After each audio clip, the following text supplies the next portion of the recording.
ಶ್ರೀ ಗುರುಭ್ಯೋ ನಮಃ. ಸಮರ್ಥ ಸದ್ಗುರು ಶ್ರೀ ಬ್ರಹ್ಮಚೈತನ್ಯ ಮಹಾರಾಜ್ ಕಿ ಜೈ. ಸಮರ್ಥ ಸದ್ಗುರು ಶ್ರೀ ಬ್ರಹ್ಮಾನಂದ ಮಹಾರಾಜ್ ಕಿ ಜೈ. ಸಮರ್ಥ ಸದ್ಗುರು ಶ್ರೀ ದತ್ತಾವಧೂತ ಮಹಾರಾಜ್ ಕಿ ಜೈ. ಇವತ್ತಿನ ಮನಾಚೆ ಶ್ಲೋಕ ಒಳಗಿಂದು ಶ್ಲೋಕ 83, 84, 85 ನೋಡೋಣಂತ. ಶ್ಲೋಕ 83. जने चाळिला कामतो रामध्यातो उमेसीयति आदरे गुणगातो बहुज्ञानवैराग्य सामर्थ्य चेथे पर्यंतरी नाम विश्वासतेथे. ಭಾವಾರ್ಥ: ಕಾಮನನ್ನು ದಹನ ಮಾಡಿದ ಅಂತಹ ಶ್ರೀಶಂಕರನು ಶ್ರೀರಾಮನ ಧ್ಯಾನ ಮಾಡುತ್ತಾನೆ. ಅವನು ಪಾರ್ವತಿಗೆ ಅತ್ಯಂತ ಆದರದಿಂದ ಪೂಜ್ಯ ಬುದ್ಧಿಯಿಂದ ಶ್ರೀರಾಮನ ಗುಣವರ್ಣನೆ ಮಾಡಿ ಹೇಳುತ್ತಾನೆ. ಶ್ರೀಶಂಕರನು ದೊಡ್ಡ ಜ್ಞಾನಿ, ವೈರಾಗ್ಯಶೀಲ ಹಾಗೂ ಸಾಮರ್ಥ್ಯ ಸಂಪನ್ನನೆಂದು ಪ್ರಸಿದ್ಧನಾಗಿರುತ್ತಾನೆ. ಆದರೆ ಹೀಗಿದ್ದರೂ ಅವನ ಅಂತರಂಗದಲ್ಲಿ ನಾಮದ ವಿಷಯದಲ್ಲಿ ಅತ್ಯಂತ ಶ್ರದ್ಧೆ ಇರುತ್ತದೆ. ಇದ್ರದ್ದು ವಿವರಣೆ ಹೇಳಲಿಕ್ಕತ್ತಾರ ಗುರುಗಳು. ಎಷ್ಟು ಚಂದ ನಮ್ಮ ಸಾದಾ ಜನರದ ಕಾಮನ್ ಪೀಪಲ್ ಮನಸ್ಸಿಗೆ ಏನೂ ಹರ್ಟ್ ಆಗ್ಲಾರ್ದಂಗೆ ಹೇಳಲಿಕ್ಕತ್ತಾರ. ಪುರಾಣ ಕಥೆಯೊಳಗೆಲ್ಲ ಕೇಳ್ತೀವಿ, ಎಲ್ಲ ಕಾಮನ್ನು ಬಿಟ್ಟು ಹಾಕಿದಂಥವ, ಕಾಮನನ್ನು ದಹನ ಮಾಡಿದಂಥವ ಅತೀ ವೈರಾಗ್ಯ ಗುಣಸಂಪನ್ನ, ಜ್ಞಾನವಂತ, ಸಾಮರ್ಥ್ಯವಂತ, ಭಗವಂತನಾದಂಥ ಈಶ್ವರ ರಾಮನಾಮವನ್ನು ತನ್ನ ಹೃದಯದೊಳಗೆ ಶ್ರದ್ಧೆಯಿಂದ ಧರಿಸ್ತಾನಂತ. ಅದಕ್ಕೆ ನಮ್ಮ ಮನಸ್ಸುಗಳಿಗೆ ಗುರುಗಳು ಹೇಳ್ತಾರೆ, ಅಯ್ಯೋ ಮನಸ್ಸೇ, ನಮಗೆ ಜ್ಞಾನ ಇಲ್ಲ, ವೈರಾಗ್ಯ ಸಂಪನ್ನತೆ ಅಂತೂ ಇಲ್ಲೇ ಇಲ್ಲ, ಒಂದೇನೂ ಇಲ್ಲ, ಸಾಮರ್ಥ್ಯ ಅಂತೂ ದೂರನ ಉಳಿತು. ಅದಕ್ಕೆ ಎಲ್ಲಾನು ಇಲ್ಲ ಅಂದ್ರೂ ಶ್ರೀಶಂಕರ ಹೆಂಗೆ ರಾಮನಾಮದ ಮೇಲೆ ಶ್ರದ್ಧೆ ಇಟ್ಟಾನ, ಹಂಗೆ ಗುರುಗಳು ಹೇಳಲಿಕ್ಕತ್ತಾರಂತ ಹೇಳಿ ಸ್ವಲ್ಪ ರಾಮನಾಮದ ಮೇಲೆ ಶ್ರದ್ಧೆ ಇಟ್ಟು ರಾಮನಾಮ ತಗೋರಿ ಅಂತ ಹೇಳಲಿಕ್ಕತ್ತಾರ. ಇಲ್ಲೇ ಭಗವಂತ ಶಂಕರ, ಶ್ರೀಶಂಕರ ಯಾವತ್ತೂ ಕಣ್ಣು ಮುಚ್ಚಿಕೊಂಡು ಧ್ಯಾನಸ್ಥನಾಗಿರ್ತಾನಂತ. ಧ್ಯಾನಸ್ಥ ಆಗೋದು, ಮೆಡಿಟೇಷನ್ ಆಗೋದು, ನಾಮ ಜಪ ಮಾಡೋದು, ಮಂತ್ರ ಜಪ ಮಾಡೋದು ಅಂದ್ರೆ ಬರೀ ಕಣ್ಣು ಮುಚ್ಕೊಂಡು ಕೂಡೋದಲ್ಲ, ಇದು ನಮ್ಮ ಹಾರ್ಟನ್ನು ಓಪನ್ ಮಾಡೋದು. It's not about closing our eyes, it's about opening hour arts ಅಂತ ಹೇಳ್ತಾರೆ ಗುರುಗಳಿಲ್ಲೇ. ಹೃದಯದಿಂದ ಕಾಮ ಕ್ರೋಧ ಬಿಟ್ಟು ಹೋತು ಅಂದ್ರೆ ಅಲ್ಲೇ ರಾಮ ಮೂಡ್ತಾನಂತ, ಅಲ್ಲೇ ರಾಮ ಹೊಳಿತಾನಂತ. ರಾಮ ನಮಗೆ ವೈರಾಗ್ಯ ರೂಪದೊಳಗೆ ಒಳಗೆ ಬರ್ತಾನೆ. ರಾಮ ನಮಗೆ ಜ್ಞಾನ ರೂಪಿಯಾಗಿ ನಮ್ಮ ಹೃದಯದೊಳಗೆ ಬರ್ತಾನೆ. ರಾಮ ನಮ್ಮ ಸಾಮರ್ಥ್ಯ ರೂಪಿಯಾಗಿ ನಮ್ಮ ಹೃದಯದೊಳಗೆ ಬರ್ತಾನೆ. ರಾಮ ಧೈರ್ಯ ರೂಪಿಯಾಗಿ ನಮ್ಮ ಹೃದಯದೊಳಗೆ ಬರ್ತಾನೆ ಅಂಥೇಳಿ ಇಲ್ಲೇ ಗುರುಗಳು ಹೇಳಲಿಕ್ಕೆ ಇಷ್ಟಪಡ್ತಾರೆ. ಚಂದಂದ ಭಜನೆ ಭಾಳ ಚಲೋ ಅನ್ನಿಸ್ತದೆ. ಎಲ್ಲರೂ ಒಟ್ಟಾಗಿ ಕೂಡಿ ಹಾಡಿದಾಗ ಭಾಳ ಚಂದ ಅನ್ನಿಸ್ತದೆ. ಈಗ ನನ್ನ ಕಡೆಯಿಂದ ಎಷ್ಟು ಸಾಧ್ಯ ಆಗ್ತದೆ ಟ್ರೈ ಮಾಡ್ತೀನಿ. ರಾಮನಾಮವ ನುಡಿ ನುಡಿ ಕಾಮ ಕ್ರೋಧಗಳ ಬಿಡಿ ಬಿಡಿ. ರಾಮನಾಮವ ನುಡಿ ನುಡಿ ಕಾಮ ಕ್ರೋಧಗಳ ಬಿಡಿ ಬಿಡಿ. ಶ್ರೀರಾಮ ಜಯ ರಾಮ್, ಶ್ರೀರಾಮ ಜಯ ರಾಮ್, ಶ್ರೀರಾಮ ಜಯ ರಾಮ್, ಜಯ ಜಯ ರಾಮ್. ಶ್ರೀರಾಮ ಜಯ ರಾಮ್, ಶ್ರೀರಾಮ ಜಯ ರಾಮ್, ಶ್ರೀರಾಮ ಜಯ ರಾಮ್, ಜಯ ಜಯ ರಾಮ್. ಗುರುಗಳ ಚರಣವ ಪಿಡಿ ಪಿಡಿ, ಹರಿ ನಿರ್ಮಾಲ್ಯವ ಮುಡಿ ಮುಡಿ. ಗುರುಗಳ ಚರಣವ ಪಿಡಿ ಪಿಡಿ, ಹರಿ ನಿರ್ಮಾಲ್ಯವ ಮುಡಿ ಮುಡಿ. ಕರೆ ಭವ ಪಾಶವ ಕಡಿ ಕಡಿ, ಕರೆ ಕರೆ ಭವ ಪಾಶವ ಕಡಿ ಕಡಿ. ಬಂದ ದೂರಿತವನೆಲ್ಲ ಹೊಡಿ ಹೊಡಿ, ಬಂದ ದೂರಿತವನೆಲ್ಲವ ಹೊಡಿ ಹೊಡಿ.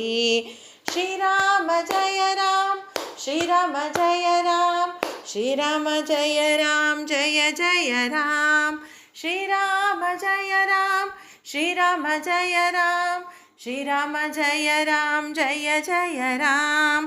ರಾಮನಾಮವ ನುಡಿ ನುಡಿ ಕಾಮ ಕ್ರೋಧಗಳ ಬಿಡಿ ಬಿಡಿ. ರಾಮನಾಮವ ನುಡಿ ನುಡಿ ಕಾಮ ಕ್ರೋಧಗಳ ಬಿಡಿ ಬಿಡಿ. ಶ್ರೀರಾಮ ಜಯ ರಾಮ್, ಶ್ರೀರಾಮ ಜಯ ರಾಮ್, ಶ್ರೀರಾಮ ಜಯ ರಾಮ್, ಜಯ ಜಯ ರಾಮ್. ಈಗ ನೋಡೋಣ ಶ್ಲೋಕ 84.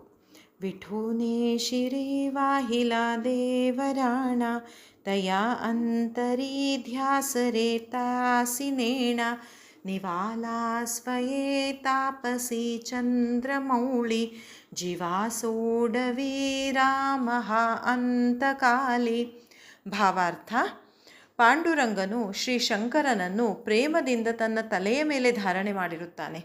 ಅಂತಹ ಆ ಶಂಕರನಿಗೆ ಶ್ರೀರಾಮಚಂದ್ರನ ಧ್ಯಾಸ ಹತ್ತಿರುವುದೆಂಬುದು ನಿಮಗೆ ಗೊತ್ತಿರುವುದಿಲ್ಲವೇ?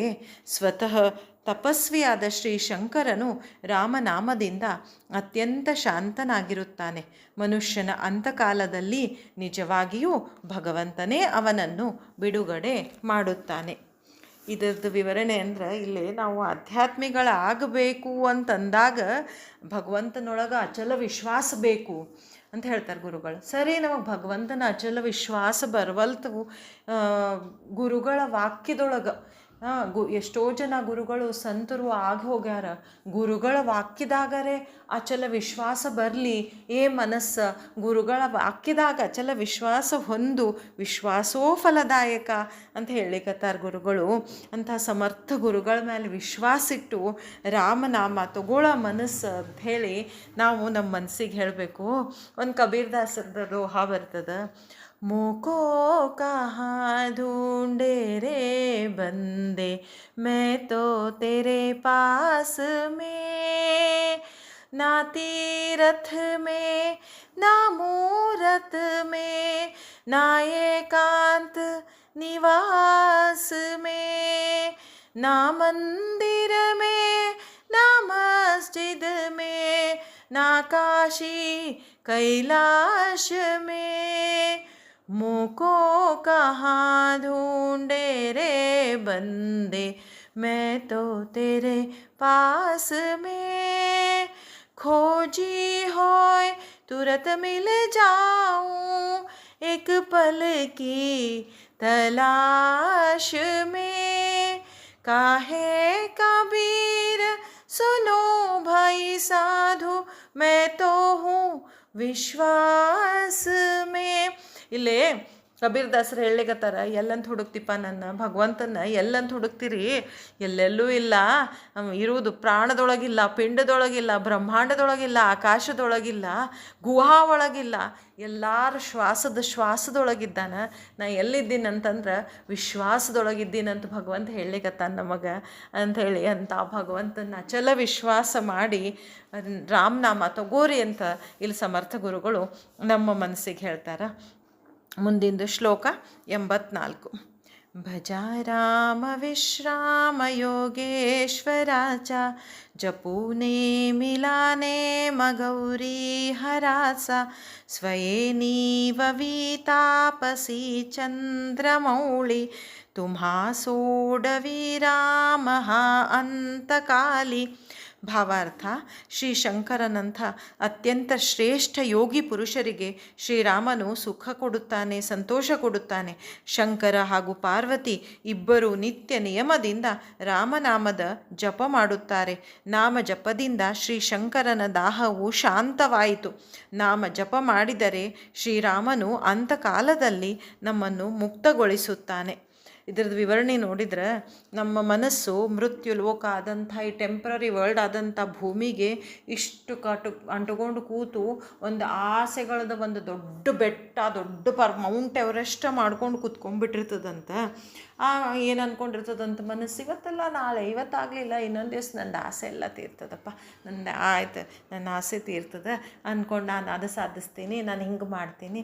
ಮನುಜ ತನ್ನ ಮಿತಿಯನು ಅರಿಯ ಕಟ್ಟುತಿಹನು ಗಗನದಿ ಮನೆಯ, ಆಸೆ 100,000 ಪಡುವ ಆಸೆ ಮುಗಿವ ಮೊದಲೇ ಮಡಿವ. ಹಂಗೆ 1,000 ಕೋಟಿ ಆಸೆ ರಾಶಿ ಹಾಕ್ಕೊಂಡು ಇಂದಾಗ್ತದೆ ನಾಳೆ ಆಗ್ತದೆ, ಇಂದಾಗ್ತದೆ ನಾಳೆ ಆಗ್ತದೆ ಅನ್ಕೋತ ಕಾಯ್ಕೋತ ಕೂತ್ಕೊಂಡು ಸ್ಯಾಟಿಸ್ಫ್ಯಾಕ್ಷನ್ ಇಲ್ದಂಗೆ ಅತೃಪ್ತ ಮನಸ್ಸು ಕಾಯ್ಕೋತ ಕೂತ್ಕೊಂಡು ಆದ್ರೆ ಅಂತ ಸಾವು ಬಂದುಬಿಡ್ತದೆ. ಇಷ್ಟೆಲ್ಲ ಆಸೆಗಳು ಏನು ಮಾಡ್ತಾವೆ, ಮನಸ್ಸನ್ನು ಹಿಂದೆ ಜಗ್ಲಿಕತ್ತಾವೆ. ಇಲ್ಲ ಇಲ್ಲ ಇಲ್ಲ, ನನಗಿನ್ನೂ ಅದಾಗಬೇಕು, ನನಗಿನ್ನೂ ಇದಾಗಬೇಕು, ನನಗಿನ್ನೂ ಅದಾಗಬೇಕು ಇದಾಗಬೇಕು ಅನ್ಕೋತ ಆಸೆಗಳು ಮನಸ್ಸನ್ನು ಹಿಂದೆ ಜಗ್ಲಿಕತ್ತಾವ. ಆದ್ರೆ ಆಯುಷ್ಯ ಮುಗಿದಿರ್ತದೆ. ಆವಾಗ ಏನು ಮಾಡ್ಲಿಕ್ಕೆ ಬರೋಂಗಿಲ್ಲ, ಹಿಂದೆ ಬರ್ಲಿಕ್ಕೆ ಬರೋಂಗಿಲ್ಲಂತ. ಅದಕ್ಕೆ ಜೀವಕ್ಕೆ ಭಾಳ ಅಂದ್ರೆ ಭಾಳ ಕಷ್ಟ ಆಗ್ತದಂತ.